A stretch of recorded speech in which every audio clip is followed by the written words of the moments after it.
Right, అందరికీ శుభోదయం. ముందుగా ఆదినారాయణ అకాడమీ అఫీషియల్ యూట్యూబ్ ఛానల్లోని మిత్రులందరికీ నమస్కారం. ఇక్కడ మనకు పవిత్రమైన రోజులు ఇవన్నీ కూడా, అంటే మే ఫస్ట్ వీక్ నాటి నుంచి మనం గమనిస్తూనే ఉన్నాం. మే 2వ తారీఖు శంకరాచార్య జయంతి, మే 2వ తారీఖు రామానుజాచార్య జయంతి. మరి అదే మాదిరిగా మే 4 నుంచి మే 9 వరకు మరి కాలజ్ఞాని పోతులూరి వీరబ్రహ్మేంద్ర స్వాముల వారి యొక్క ఆరాధన మహోత్సవాలు.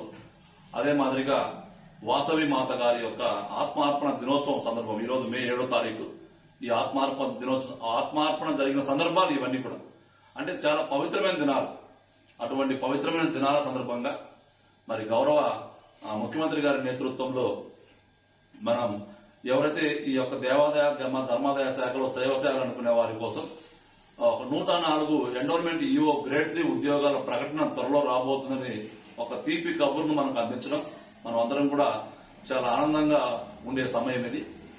ఇంతే ఆనందంతో గతంలో 2019లో వచ్చిన నోటిఫికేషన్లో ఆదినారాయణ అకాడమీ సాధించిన విజయాలు, ఆ స్ఫూర్తితోటి మరి ఈ రోజు మనం ఏ ప్రక్రియ స్టార్ట్ చేసాం. ఈ రోజు కాదు, గత 3 నెలల నుంచి మనం 2025 జనవరిలో స్టార్ట్ చేస్తూ వచ్చాం మనం. సో ఇప్పుడు సుమారుగా 5 నెలలు అయిపోయింది మనం ఎన్రోల్మెంట్ మీద ప్రక్రియ స్టార్ట్ చేసి. 2026 మే వరకు ఈ ప్రక్రియ కొనసాగుతూనే ఉంది. ఇది ప్రిలిమ్స్ కావచ్చు, మెయిన్స్ కావచ్చు, అంతవరకు పోస్టింగ్ ఇచ్చేంత వరకు. గత నోటిఫికేషన్ లో 18 నెలలు పనిచేసాం ఒక నోటిఫికేషన్ పైన. ఈ నోటిఫికేషన్ లో కూడా మనకు 1 ఇయర్ కానీ 1.5 ఇయర్ కానీ పట్టవచ్చు. సో ఓపికతో ఉండడానికి ప్రయత్నం చేయండి. సో ఈ ఎన్రోల్మెంట్ ఈఓ గ్రేడ్ 3కి సంబంధించిన విధి విధానాలు, అర్హతలు, తర్వాత ఇవన్నీ కూడా గత వీడియోలు చేశాను మీకు నేను.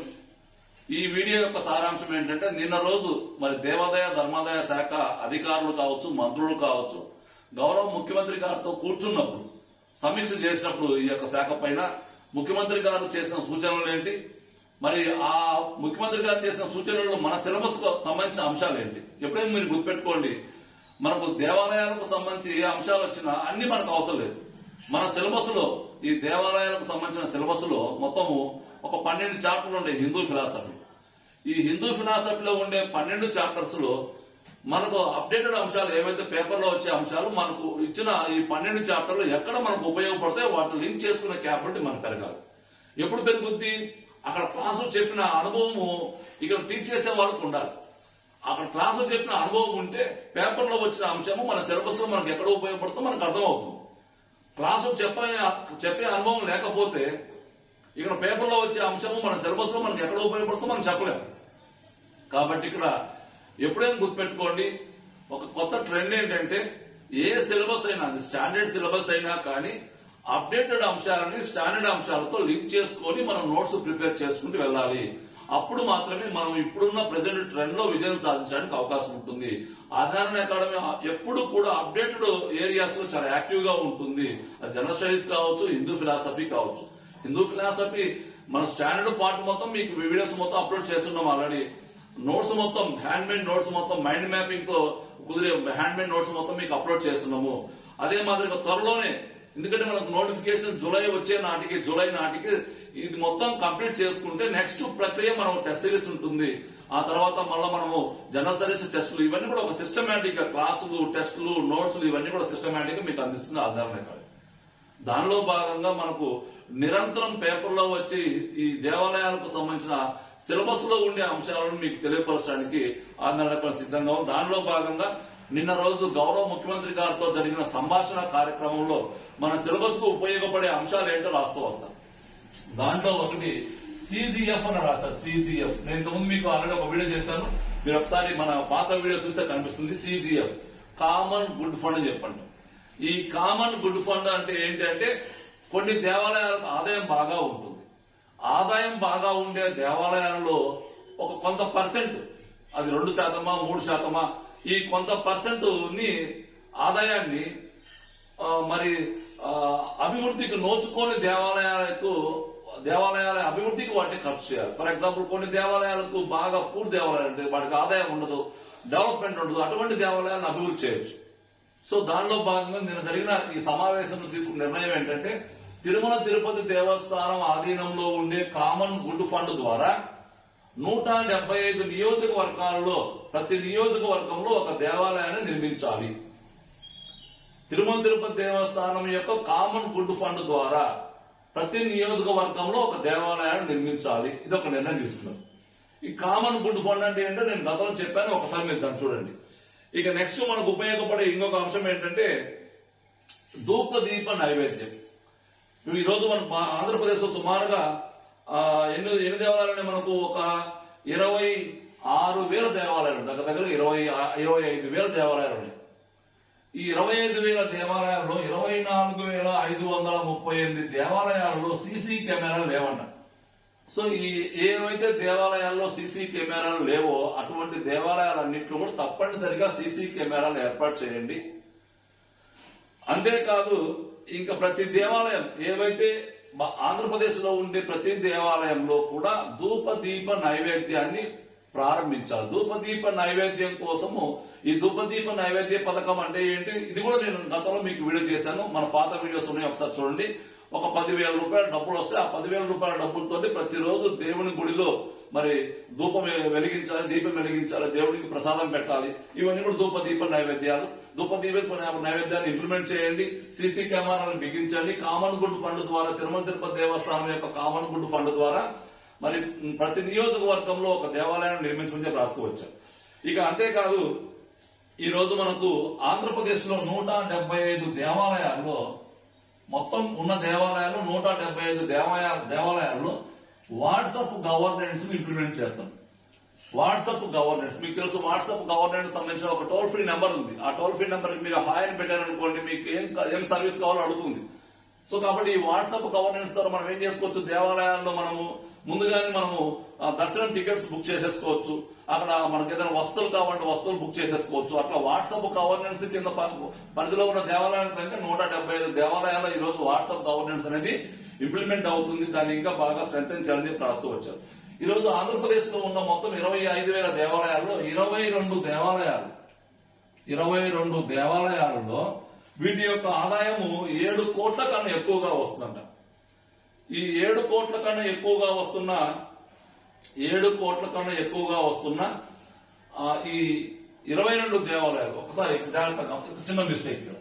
ఈ 175 దేవాలయాలలో ఆన్లైన్ సర్వీసులు ఇంప్లిమెంట్ చేస్తారు. ఆన్లైన్ సర్వీసులు 7 కోట్ల కన్నా ఎక్కువ ఆదాయం కలిగిన 22 దేవాలయాలలో వాట్సాప్ గవర్నెన్స్ ఇంప్లిమెంట్ చేస్తారు. వాట్సాప్ గవర్నెన్స్ 7 కోట్ల కన్నా ఎక్కువ ఆదాయం కలిగిన దేవాలయాల్లో ఈ సేవలు అందిస్తారు. 175 దేవాలయాల్లోనేమో ఆన్లైన్ సర్వీస్ సేవలు అందిస్తూ వస్తారు. ఇక దీంతో పాటుగా కొన్ని దేవాలయాలు రాస్తూ వచ్చారు. ఇక్కడ మనకు ఫర్ ఎగ్జాంపుల్ ఒక ప్రముఖ దేవాలయాలన్నీ మనకు ప్రధానంగా శ్రీశైలము, శ్రీకాళహస్తి, కాణిపాకము, తర్వాత కనకదుర్గ టెంపుల్, ద్వారక తిరుమల, అన్నవరము, సింహాచలము, ఈ దేవాలయాలలో ప్రజెంట్ నిత్య అన్నదాన కార్యక్రమం జరుగుతుంది.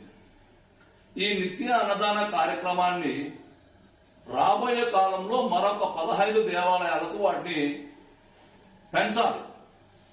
నేను చెప్పే కదా మీకు, ఇప్పుడు దేవాలయాలు వాటి యొక్క ప్రముఖ ప్రదేశాలు ఎక్కడ ఉన్నాయో మనకు ఐడియా ఉండాలి. ఇప్పుడు నేను చెప్పా శ్రీశైలము, శ్రీకాళహస్తి, కాణిపాకము, దుర్గాదేవి, ద్వారకా తిరుమల, అన్నవరము, సింహాచలం దేవాలయాల్లో ప్రజెంట్ నిత్య అన్నదాన కార్యక్రమం జరుగుతుంది. ఇలాగనే మరొక 15 దేవాలయాల్లో కూడా నిత్య అన్నదాన కార్యక్రమాన్ని రాబోయే కాలంలో ఇంప్లిమెంట్ చేయమని చెప్పి సిఫారసు చేసింది జరిగిన సమావేశంలో. ఆ దేవాలయాలు కొన్ని రాస్తూ వచ్చారు. ఫర్ ఎగ్జాంపుల్ కదిరి అంటే సత్యసాయి జిల్లాలో ఉండే కదిరిలో మరి లక్ష్మీ నరసింహస్వామి టెంపుల్ ఒకటి ఉందంట. ఆ కదిరిలో ఉండే లక్ష్మీ నరసింహస్వామి టెంపుల్లో కూడా నిత్య అన్నదానాన్ని ఇంప్లిమెంట్ చేయాలి. ఇదొక దేవాలయం. ఇక నెక్స్ట్ చిత్తూరు జిల్లాలో బోయ గంగమ్మ దేవాలయం, మనం పుష్ప సినిమా చూసిన గంగమ్మ జాతర అని, ఆ బోయ గంగమ్మ దేవాలయం ఎక్కడ చిత్తూరు జిల్లాలో ఉంది. అక్కడ కూడా నిత్య అన్నదానాన్ని ఇంప్లిమెంట్ చేయాలి. ఇక దీంతో పాటుగా శ్రీకాకుళంలో ఉండే అరసవల్లి దేవాలయం, సూర్య దేవాలయం, ఒకే ఒక దేవాలయం, అక్కడ కూడా నిత్య అన్నదానం ఇంప్లిమెంట్ చేయాలి. ఇక మల్లేశ్వర స్వామి దేవాలయం, ఈ మల్లేశ్వర స్వామి దేవాలయం గుంటూరు జిల్లాలో ఉంది, పెదకాకానిలో ఉంది, అక్కడ కూడా ఇంప్లిమెంట్ చేయాలి. అదే మాదిరిగా పెంచలకోన సింహాచల దేవాలయము, పెంచలకోన మనకు నరసింహస్వామి దేవాలయము, ఈ మాలకొండ లక్ష్మీ నరసింహస్వామి, పెంచలకోన లక్ష్మీ నరసింహస్వామి, మాలకొండ లక్ష్మీ నరసింహస్వామి, ఈ 2 దేవాలయాలు కూడా నెల్లూరు జిల్లాలో ఉన్నాయి. ఇక్కడ కూడా ఇంప్లిమెంట్ చేయాలి. ఇక అదే మాదిరిగా కనక మహాలక్ష్మి టెంపుల్, కనక మహాలక్ష్మి టెంపుల్ ఎక్కడ ఉంది? మనకు విశాఖపట్నంలో ఉంది. ఇక్కడ కూడా ఇంప్లిమెంట్ చేయాలి. తలుపులమ్మ దేవాలయం, తలుపులమ్మ దేవాలయం మనకు కాకినాడ జిల్లా తునిలో ఉంది. తలుపులమ్మ దేవాలయం ఇక్కడ కూడా. ఇక నెక్స్ట్ వాడపల్లి, మనకు కోనసీమ జిల్లాలో ఉండే వాడపల్లిలో వెంకటేశ్వర స్వామి దేవాలయం ఉంటుంది. అక్కడ కూడా ఇంప్లిమెంట్ చేయాలి. ఇక నెక్స్ట్ మనకు ఎన్టీఆర్ జిల్లాలో లక్ష్మీ తిరుపతమ్మ, పెనుగంచిప్రోలులో లక్ష్మీ తిరుపతమ్మ దేవాలయం ఉంటుంది. అక్కడ కూడా ఇంప్లిమెంట్ చేయాలి. ఇక మనకు కృష్ణా జిల్లాలో మోపిదేవి నగరంలో సుబ్రహ్మణ్య స్వామి దేవాలయం ఉంటుంది. అక్కడ కూడా మనం ఈ యొక్క నిత్యాన్నదానాన్ని ఇంప్లిమెంట్ చేస్తూ రావాలి. ఇక నెక్స్ట్ మనకు కర్నూలు జిల్లాలో ఉరుకొంద ఈరన్న స్వామి దేవాలయం, కర్నూలు జిల్లాలో ఉరుకొంద ఈరన్న స్వామి దేవాలయం ఉందంట. అక్కడ కూడా మనం ఇంప్లిమెంట్ చేయాలి. ఇక నెక్స్ట్ మనం పోతే నంద్యాల జిల్లాలో మహానంది, అక్కడ కూడా ఇంప్లిమెంట్ చేయాలి. ఆ తర్వాత నెట్టికంటి ఆంజనేయ స్వామి దేవాలయము, ఈ నెట్టికంటి ఆంజనేయ స్వామి దేవాలయం ఎక్కడుంది? మనకు కసాపురం అనంతపురం జిల్లాలో ఉందంట. నెట్టికంటి ఆంజనేయ స్వామి దేవాలయం కసాపురం అనంతపురం జిల్లాలో. ఇక్కడ కూడా నిత్యాన్నదానాన్ని ఇంప్లిమెంట్ చేయాలి. ఇప్పుడు చెప్పిన దేవాలయాలన్నీ కూడా మీకు చాలా అవసరం కూడా. ఏ దేవాలయం ఎక్కడుంది, దాని ప్రత్యేకతను మనం తెలుసుకోవాలి కంపల్సరిగా. సో కాబట్టి ఇవి ఇప్పుడు చెప్పిన అంశాలన్నీ కూడా నిన్న రోజు ముఖ్యమంత్రి గారితో దేవాదాయ ధర్మాదాయ శాఖ మంత్రులు మరియు అధికారులు కూర్చొని తీసుకున్న నిర్ణయాలు. సో ఇవన్నీ కూడా మనకు సిలబస్ లో ఉపయోగపడతాయి కాబట్టి ఒకసారి వాటిని నేను పేపర్ కటింగ్ పెట్టాను, ఒకసారి వాటిని చూసుకొని నేను చెప్పే అప్డేటెడ్ అంశాలు ప్రతిరోజు కూడా ఒక పేపర్ కటింగ్ పెట్టుకొని ఆ పేపర్ నోట్స్ పెట్టుకుని ఆ నోట్స్ రాసుకోవడం ప్రయత్నం చేయండి. సో మరొకసారి ఈ యొక్క ఎండోన్మెంట్ ఈఓ గ్రేడ్ 3కి సంబంధించి 104 ఉద్యోగాల్లో నాది ఒకటి అని మీరు విశ్వాసంతో నమ్మకంతో ఆదినారాయణ అకాడమీ పైన విశ్వాసంతో నమ్మకంతో మరి ప్రారంభించండి. కంపల్సరిగా మీరు ఎంత కష్టపడతారో మీకు మించి నేను కూడా కష్టపడతాను. మనందరం కలిసి కష్టపడితేనే మన విజయాలకు అవకాశం ఉంటుంది. ఇక్కడ 2 పేపర్లో ఏ పేపర్ నెగ్లెక్ట్ చేయకూడదు. గతంలో కొంతమంది కొన్ని పేపర్లు హిందూ ఫిలాసఫీని మాత్రమే ప్రేమించారు కానీ జనరల్ స్టడీస్ ప్రేమించలేదు. అట్లా జనరల్ స్టడీస్ ని ఇష్టపడని వాళ్ళు ఏం చేశారంటే ఉద్యోగం రాలేదు. కాబట్టి జనరల్ స్టడీస్, హిందూ ఫిలాసఫీ రెండు కళ లాంటివి. రెండింటిని కూడా సైమల్టేనియస్ గా బాగా చదువుకోండి. వీటి విషయంలో మీకు ఎటువంటి గైడెన్స్ కావాలన్నా క్లాసెస్ విషయం కావచ్చు, టెస్టుల విషయం కావచ్చు, హ్యాండ్ మేడ్ నోట్స్ కావచ్చు, జనరల్ స్టడీస్ ని ఎలా చదవాలి, ఏ పుస్తకాలు చదవాలి అనే విషయంలో కావచ్చు, ఆదినారాయణ అకాడమీ ఎప్పుడు సిద్ధంగా ఉంటుంది. దీని కొరకు మన పట్ల విశ్వాసం ఉంటే మన యాప్ ప్లే స్టోర్ లో ఉంటుంది, ఒక్కసారి ఇన్స్టాల్ చేయండి.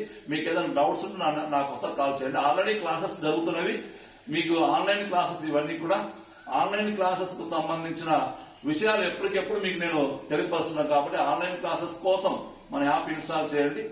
మీకు ఈ ఆన్లైన్ క్లాసెస్ విషయంలో, కాస్ట్ విషయంలో కానీ ఏదైనా విషయంలో మీకు డౌట్ ఉంటే క్లాస్ తీసుకోబోయే ముందే ఒకసారి నన్ను అడగండి, నేను వివరంగా మీకు చెప్తాను.